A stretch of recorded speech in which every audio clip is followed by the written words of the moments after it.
우리 옆에 상에서 합시다. 사랑합니다. 축복합니다. 할렐루야. 오늘 하나님께서 우리에게 주신 거룩한 말씀이 우리 삶의 지표가 되어지고 오늘 하루를 살아갈 때 이 말씀으로 말미암아 거룩함 가운데 승리하게 되기를 주의 이름으로 축복합니다. 에스겔서 4장 말씀은 또한 이 예루살렘에 대한 예언을 우리에게 가르쳐주고 있습니다. 예루살렘에 대한 예언은 그냥 단순히 예루살렘에 대한 예언이 아니라 믿는 자들에 대한 예언이고, 믿는 자들에 대한 이 예루살렘의 죄악으로 말미암아 심판을 받는 것 같이 믿는 자들 또한 자신의 죄악으로 하나님 앞에 책망받을 수 있고 얼마든지 하나님의 징계함이 있을 수 있다는 것을 경고하고 있습니다. 우리는 이것을 우리의 지표로 삼아서 말씀만에 똑바로 서 있어야 되고 하나님 기뻐하신 거룩한 길을 선택하며 주님 원하신 길로 걸어가야 될 줄 믿습니다. 4장 1절에 보면 인자야 반석을 가져다가 내 앞에 놓고 한 성읍 곧 예루살렘을 그 위에 그리고 했습니다. 성읍을 그렸는데 그 성읍이 어떻게 하느냐, 2절에 그 성읍을 에워싸되 운제를 세우고 토둔을 쌓고 진을 치고 공성태를 둘러 세우고, 3절에 또 전철을 가져다가 너희 성읍 사이에 두어 철성을 삼고 성을 향하여 에워싸는 것처럼 에워싸라. 이것이 이스라엘 족속에게 징조가 되리라 했습니다. 그림을 그렸는데 예루살렘에 그려놓고, 예루살렘은 그냥 그림입니다. 그림은 아무 역할을 못하죠. 근데 거기에 토둔을 쌓고 흙으로 이게 담을 쌓아서 둘러버리고 철로 막아버리고, 그러니까 그 예루살렘이 도저히 빠져나갈 수 없도록 완전히 쌓아버렸다.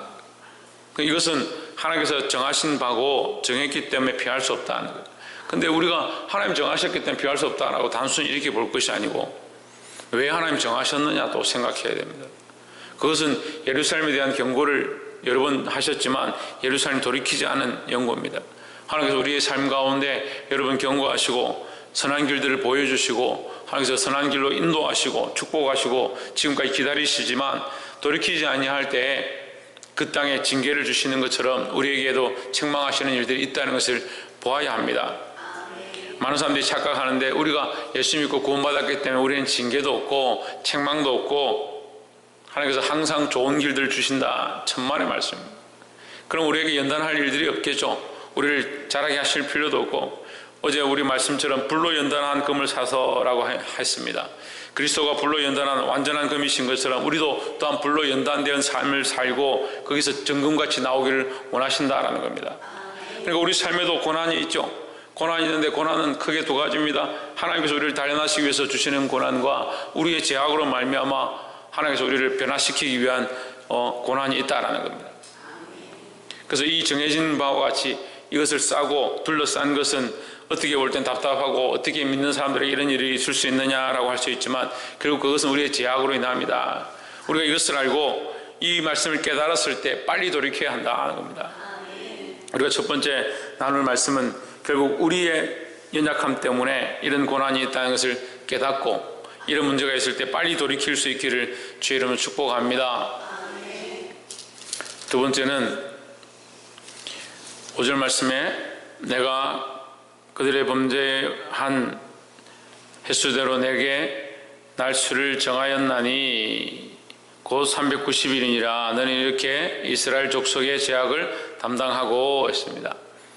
두 번째는 하나님께서 예레미야에게 그 그림을 그려놓고 공성태와 전철로 철퇴로 이렇게 둘러놓은 그 예루살렘 성 옆에서 오른쪽으로 누웠다가 왼쪽으로 누웠다가 여러 가지 모양으로 누우면서 그 이스라엘의 범죄한 날수, 그 다음에 유다의 범죄한 날수만큼 네가 거기서 꼼짝도 하지 말고 그 모양대로 가만히 기다려라.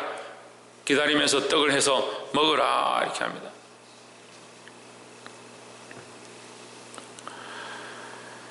이 날수를 정했다. 날수가 정해져서 그 날수만큼 거기서 있어야 된다. 이것은 또한 그들이 포로로 끌려갈 것, 그리고 거기서 그 날수만큼 떡을 해서 먹으라라고 하십니다.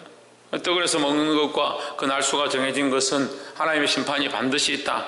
죄를 범한 것에 대해서 반드시 심판이 있다라는 것을 가르쳐 주지만 우리가 또한 반대로 기억해 보면 그 날수가 있고 때가 찼고 기한이 있다는 것은 하나님의 심판이 끝없이 있는 것이 아니다라는 겁니다. 끝없이 하나님의 심판이 없다는 것은 무슨 말입니까? 하나님의 은혜의 때가 있다는 겁니다. 하나님께서 마지막 때에 심판하셔도 한 때와 두 때와 반 때 그 때를 감하신다고 하셨습니다.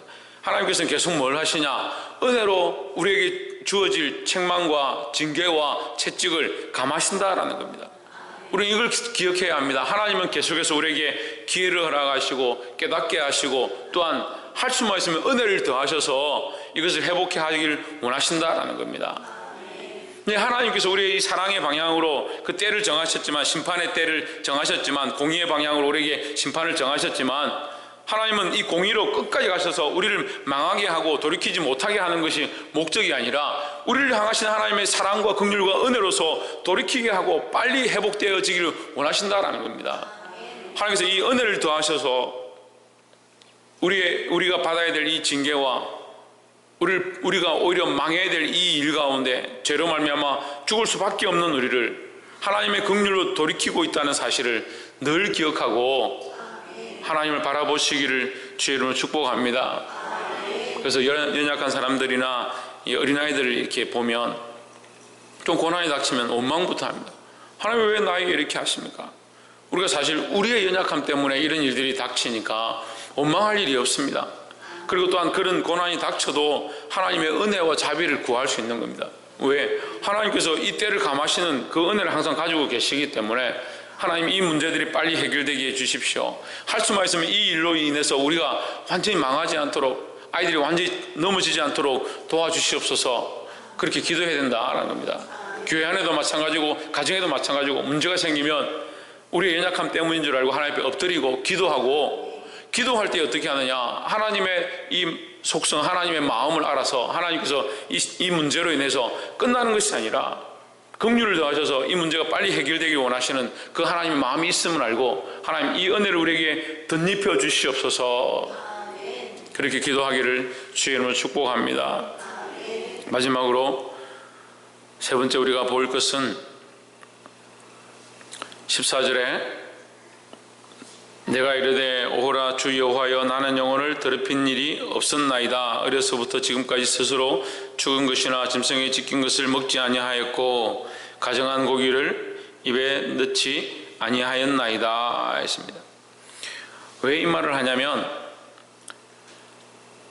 하나님께서 이 식물을 가져다가 네가 거기 누워서 이 날수 동안 떡을 먹는데, 이 식물을 가져다가 떡을 해 먹을 때 어떻게 해 먹느냐? 인분을 가지고, 그 인분을 가져서 구워 가지고 이 떡을 해 먹어라. 12절에 보면 너는 그것을 보리떡처럼 만들어 먹되 그들의 목전에서 인분 불을 피워 구울지니라 했습니다. 그래, 인분을 가지고 구워 먹어라. 이 사람의 변은 이 태우면 냄새가 지독합니다. 사람의 변은 또 좋지 않고, 그리고 이 유대인들에게 이 사람의 이 변은 부정한 것이다. 지금 이 에스겔이 표현하죠. 부정한 것이다. 부정한 것을 태워서 구워 먹으니까 그것을 먹고 싶은 마음도 없고 그것이 부정하다. 나는 어려서부터 하나님 이 부정한 것을 먹지 않았는데 어떻게 저에게 이런 일을 시킵니까? 그 이스라엘이 범죄한 건데 제가 어떻게 먹겠습니까? 이제 이런 식으로 얘기를 하는 거죠. 그게 중요한 게 아니라 15절에 보면 여호와께서 내게 이르시되 새 떡으로 인분을 대신하기를 허하노니 너는 그것으로 떡을 구울지니라 했습니다. 새 떡으로 인분을 대신하라 했습니다. 뭐 좀 아침 새벽부터 이게 좀 그런 말씀이지만 그 인분은 결국 사람에게서 배출된 것이다.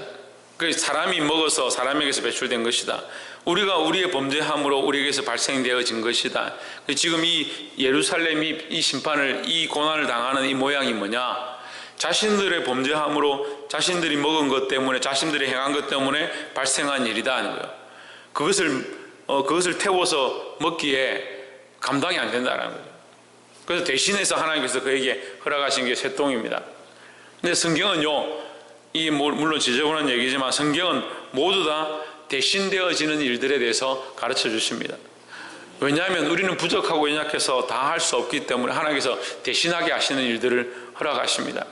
말씀도 대언되어지게 하고요, 우리의 죄악도 그리스도로 말미암아 대속되어지게 하셨습니다. 이것은 상징합니다. 우리가 할 수 없는 많은 일들, 우리가 하나님 앞에 연약해서 나아갈 수 없는 수많은 일들을 그리스도께서 우리를 대신하여 덮으셨다는 것을 의미합니다.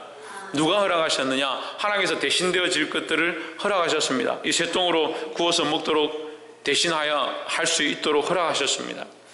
우리 인간이 온전히 하나님 앞에 온전할 수 없는 것, 완전히 할 수 없는 것들을 은혜와 긍휼을 더하시고 거기에 대신해서 하나님께서 주시는 것들이 있다는 겁니다. 그래서 아까도 우리가 얘기했지만 이 고난 가운데, 어려운 가운데 우리의 죄악으로 말미암은 줄 깨달았을 때 하나님의 은혜를 구하고, 특별히 그리스도의 은혜, 그리스도의 십자가의 은혜로 우리가 이 수많은 죄와 문제들을 해결할 수 있다는 사실을, 덮을 수 있다는 사실을 믿음으로 고백해야 한다라는 겁니다. 결론은 예수 그리스도밖에 없습니다.